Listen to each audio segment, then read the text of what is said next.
ఆనందించేది ఏమీ లేదు. ఈ దసరా కానుక కాదు, మమ్మల్ని ముంచే కానుక. ఆయన చెప్పింది ఒకటి, చేసింది ఒకటి. ఎన్నికల ముందు చాలా చెప్పారు, అందరూ చెప్పారు, మాకు చెప్పారు. అందరికి అన్యాయం చేస్తారు, మాకు అన్యాయం చేస్తూ ఉన్నారు. మాకు సంబంధించి ఇవ్వాలా ప్రతి డ్రైవర్కి ఇస్తూ ఉన్నారు. రాష్ట్రంలో సుమారు 14-15 లక్షల మంది డ్రైవర్లు ఉన్నారు. ఆటో రంగ సంస్థ 6.5 లక్షల మంది ఉన్నారు. క్యాబ్ వాళ్ళు 3 లక్షల మంది ఉన్నారు. లారీ వాళ్ళు 4-5 లక్షల మంది ఉన్నారు. ఇంతమందికి సాయం చేస్తా అని చెప్పి, వాహన మిత్ర ఇస్తా అని చెప్పి ఇవాళ కేవలం 2.5 లక్షల మందికి 3 లక్షల మందికి ఇచ్చేసి మిగతా వాళ్ళని ఒక రకంగా గంటేస్తూ ఉన్నారు. ఇది అన్యాయం కాదా? ఇవాళ ఏదైతే అద్దెకి సంబంధించిన వాహనం రన్ చేస్తూ ఉన్నారో, జీతానికి అద్దెకు పనిచేస్తూ ఉన్నారు, వాళ్ళు వాళ్ళ ఫ్రీ బస్ గారు నష్టపోతూ ఉన్నారు. సొంత ఓనరే కాదు, అద్దె డ్రైవర్ కూడా నష్టపోతూ ఉన్నాడు.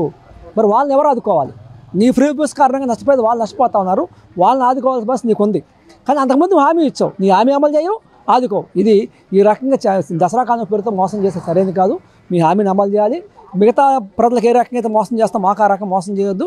తప్పనిసరిగా అందరికి వచ్చే రకంగా మళ్ళీ చాలా కండిషన్లు పెడతా ఉన్నారు.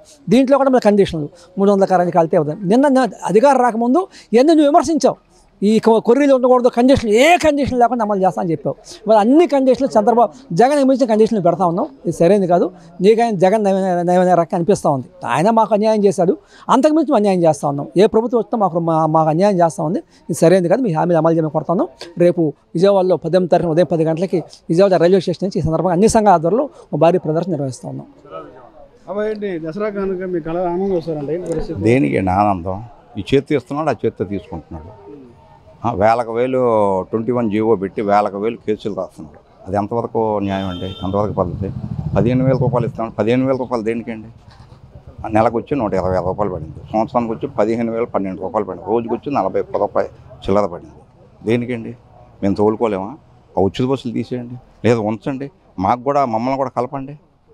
ఆటోలు నెలకు 30,000 ఇవ్వండి. మేము కూడా లేడీస్ని ఫ్రీగా తిప్పుతాంగా.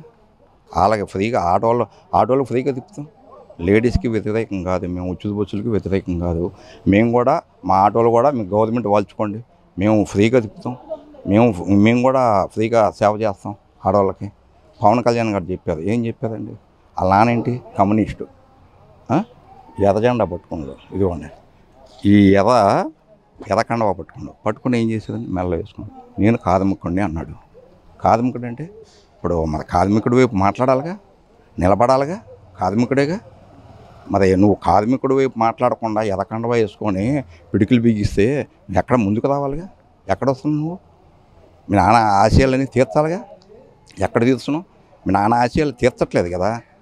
నేను కార్మికుడిని, నేను ఎర్రకండవా వేసుకున్నాను, నేను పిడికిలు బిగిస్తున్నాను అంటే సరిపోయిందా? అది ఎక్కడ వరకు పద్ధతి? రండి, ముందుకు వచ్చి మాట్లాడండి. కార్మికుల వైపు రండి, మాట్లాడి నిలబడండి. వేలకు వేలు కేసులు రాసి ఆ జీవో 21 పెట్టారు కేసులు. అంతగా మేము గ్యాసే కొట్టించుకోవాలా, కిస్తీలే కట్టుకోవాలా, ఇంటద్దెలు కట్టుకోవాలా, కేసులే కట్టుకోవాలా? ఎక్కడికైనా చూడాలండి మేము. ఎక్కడికైనా మీరు ఇచ్చి 50 రూపాయలు 40 రూపాయలకి ఇల్లు గడిచిపోద్దా? మా కాలనీలు కట్టించండి, ఆటో డ్రైవర్ల కాలనీలు కట్టించండి. ఎక్కడ వరకు పద్ధతి అండి? అది కరెక్టేనా? 15,000 రూపాయలు ఇచ్చాం, మీరు ఆ సంతోషం? ఎక్కడ సంతోషం? ఎక్కడ 40-50 రూపాయలకు సంతోషపడిపోతామా? అది పద్ధతి ఉండాలి మాట్లాడడానికి కూడా. ఎక్కడ న్యాయం అండి? గతంలో అంటే 10,000 రూపాయలు ఇచ్చారండి, అందరికీ ఇచ్చారు. ఇది ఇప్పుడు క్యాస్ట్ సర్టిఫికేట్ అంటున్నాడు. కులం దేనికి? కులం దేనికండి? ఎవరికి కులం?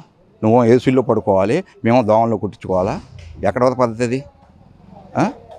రికార్డులు ఇమ్మంటున్నారు, రికార్డులు ఇస్తాం, పద్ధతిగా ఉంది. ఫోటో దింపుతున్నారు, పద్ధతిగా ఉంది. క్యాస్ట్ సర్టిఫికేట్ దేనికండి? కులం దేనికి కులం? దేనికి డివైడ్ చేస్తున్నారు? మీరు రాజకీయ నాయకులు కదా, మీరు కుల డివైడ్ చేస్తున్నారు. పద్ధతి ఉండాలండి. పవన్ కళ్యాణ్ కూడా ఇదిగా ఉండాలి. పవన్ కళ్యాణ్ కూడా ముందుకు రావాలి. కండవా వేసుకున్నారు, కార్మికుడు అయ్యి ఉండి కూడా మీ నాన్న ఆశయాలు తీర్చాలి. ముందుకు రండి, కార్మికుల వైపు మాట్లాడండి, రండి, మా వైపు నిలబడండి. డిప్యూటీ సీఎంగా అడగండి, సీఎం గారిని అడగండి, మాట్లాడండి. నువ్వు ఎక్కడో మూల కూర్చొని నువ్వు కనబడకుండా ఎక్కడ పద్ధతేనా? నిలబడండి, రండి, ముందుకు వచ్చి మాట్లాడండి, కార్మికుల వైపు మాట్లాడండి. ఎదకండ వేసుకుంటే కాదండి, ఎదకండ వేసుకుంటే కార్మికులు. మీ నాన్నగారు కమ్యూనిస్టు, మీ నాన్నగారు ఆశయాలు తీర్చండి, మీరు ముందుకు వచ్చి తీర్చండి. అప్పుడు మేము అందరం మీ కాళ్ళు కడిగి నెత్తి మీద పాలు చల్లుకుంటాం. ఎక్కడైనా కనబడకుండా ఎక్కడో మూల కూర్చుంటే అలా పద్ధతి కాదండి అది.